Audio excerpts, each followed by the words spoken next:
December 26ರಂದು ವಿವಾಹವಾಗಬೇಕಾಗಿದ್ದ bank ಉದ್ಯೋಗಿಗಳಾಗಿರುವಂತಹ ಯುವ ಜೋಡಿ ಪ್ರತ್ಯೇಕ ಸ್ಥಳಗಳಲ್ಲಿ ಆತ್ಮಹತ್ಯೆಗೆ ಶರಣಾಗಿರುವ ದುರಂತ ಘಟನೆ ವರದಿಯಾಗಿದೆ. ಕಾಸರಗೋಡಿನ ಪಳ್ಳಿಕರ ಮೂಲದ ಪಿ ಅನುಶ್ರೀ 25 ವರ್ಷ. ಇವರು ಮೈಸೂರು ಜಿಲ್ಲೆಯ ಹುಣಸೂರಿನ ತಮ್ಮ ಬಾಡಿಗೆ ಮನೆಯಲ್ಲಿ ಶವವಾಗಿ ಪತ್ತೆಯಾಗಿದ್ದಾರೆ. ಇವರು ಹುಣಸೂರಿನ SBI ಶಾಖೆಯಲ್ಲಿ ಕಾರ್ಯನಿರ್ವಹಿಸ್ತಾ ಇದ್ರು.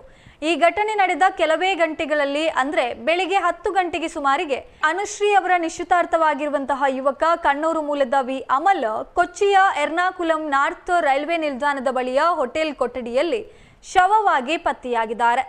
ಅಮಲ್ ಅವರು ಎರ್ನಾಕುಲಂನ MG ರೋಡ್ SBI ಶಾಖೆಯಲ್ಲಿ ಕ್ಲರ್ಕ್ ಆಗಿ ಕೆಲಸ ಮಾಡ್ತಾ ಇದ್ರು. ಮೃತ ಅನುಶ್ರೀ ಅವರು ಪಳ್ಳಿಕರದ ಕೆ ಚಂದ್ರನ್ ಹಾಗೂ ರೀನಾ ದಂಪತಿಯ ಪುತ್ರಿಯಾಗಿದ್ದು, ಅಮಲ್ ಅವರು ಕಣ್ಣೂರಿನ ಅಂಬಲತಟ್ಟುವಿನ ಸುಧಾಕರನ್ ಮತ್ತು ಅನಿತಾ ದಂಪತಿಯ ಪುತ್ರನಾಗಿದ್ದಾರೆ.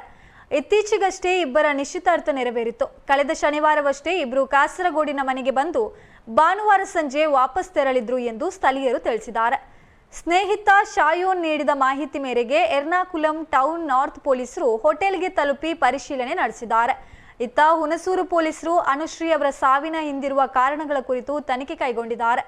ವಿವಾಹಕ್ಕೆ ಕೆಲವೇ ದಿನಗಳು ಬಾಕಿ ಇರುವಾಗ ಈ ದುರಂತ ಸಂಭವಿಸಿರುವಂತದ್ದು ಎರಡೂ ಕುಟುಂಬಗಳಲ್ಲಿ ಆಘಾತವನ್ನ ಮೂಡಿಸಿದೆ.